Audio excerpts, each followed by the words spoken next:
Are there penalties for late property tax payments? Imagine this: you forget to pay your property tax bill on time, and suddenly you're facing extra charges.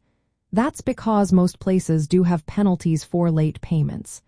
When you miss the due date, the unpaid amount is considered delinquent. Once that happens, penalties and interest start to pile up. The first penalty is usually a percentage of the unpaid tax.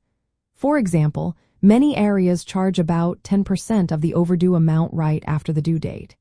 After that, additional penalties can add around 1% each month the payment remains late. So, if you forget to pay for 2 months, you might see a penalty of 10% plus 2% more. Interest charges are also common.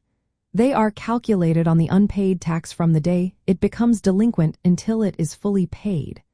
The interest rate often ranges from 1% to 1.25% per month. That means the annual interest can be around 12 to 15%, and it adds up quickly if the bill stays unpaid for a long time. Different states and counties have their own rules about penalties.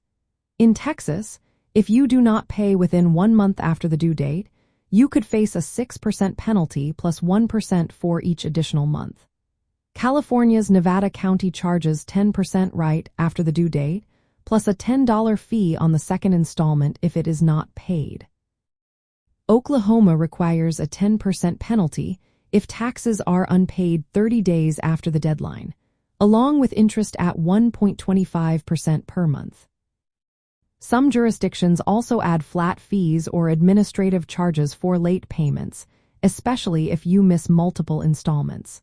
When you make a payment, it is usually applied first to the tax owed, then to penalties, and finally to interest. If you have an installment agreement with your local tax authority, penalties might be reduced. But if you do not pay on time, these extra costs can add up fast. Your property tax bill will clearly state the due date and the penalties for late payment. Paying on time helps you avoid these extra charges and possible legal actions like tax liens or even losing your property. It's always a good idea to review your local rules about due dates, penalties, and payment options so you can stay on top of your property tax obligations.